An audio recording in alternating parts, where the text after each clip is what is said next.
Hello friends, Jayashree recipe मध्ये तुमचे खूप खूप स्वागत आहे। बघा, आज आपण रसमलाईचा स्पंज बनवलेला आहे। बघा किती छान झालेला आपला हा स्पंज। मी तुम्हाला टीन मधून बाहेर काढून दाखवते।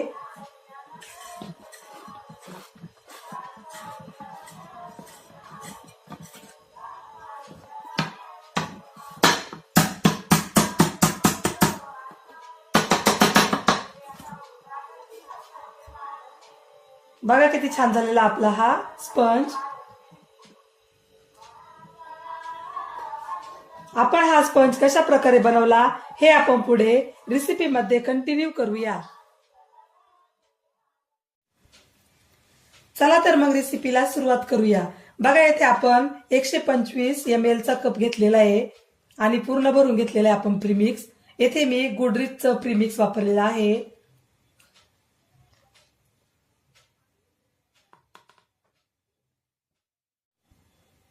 आता आपण यामध्ये रसमलाईचा इसेन्स टाकूया, 2 ते 3 थेंब। येलो कलर टाकूया,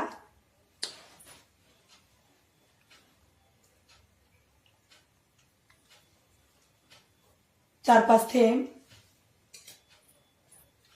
तेल टाकूया, 1 टेबलस्पून।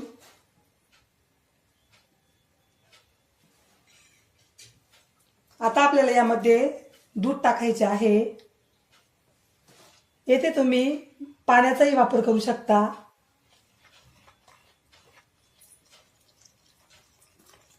दुधामुळे रसमलाईच्या केकला खूप छान टेस्ट येते।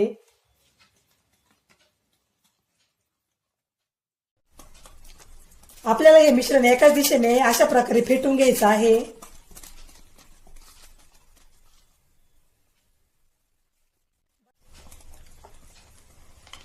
बघा, अशा प्रकारे आपण बॅटर बनवून घेतलेला आहे। जास्त घट्टही नाहीये आणि जास्त सैलही नाहीये।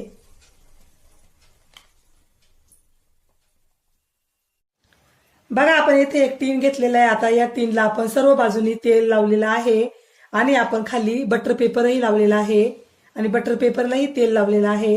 आता आपण हे बॅटर या टीन मध्ये टाकून घेऊया।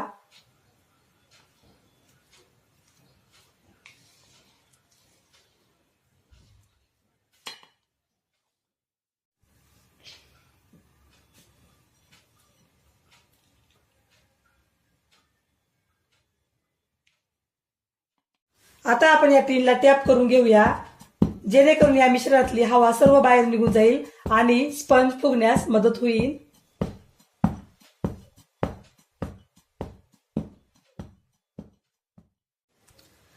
आता आपण हे मिश्रण शिजण्यासाठी प्रीहीट केलेल्या पातेल्यामध्ये हा टीन ठेवूया। बघा, आपण येथे एक पातेलं घेतलेलं आहे, ते 10 मिनिटापूर्वीच आपण प्रीहीट करण्यास ठेवलेलं होतं। आता आपण हा टीन त्यामध्ये ठेवूया।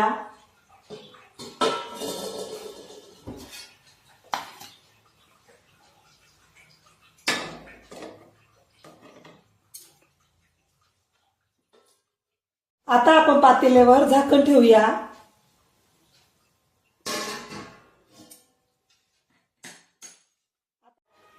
आपण येथे मीडियम गॅस ठेवलेला आहे।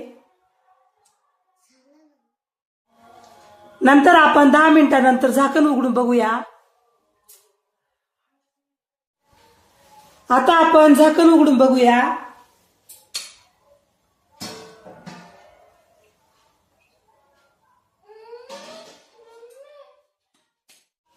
आता आपण या स्टीलच्या स्टिकने चेक करून बघूया।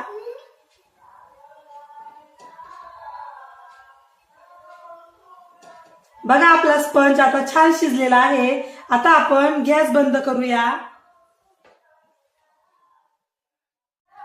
आता आपण हा स्पंज थंड होण्यासाठी बाजूला ठेवूया।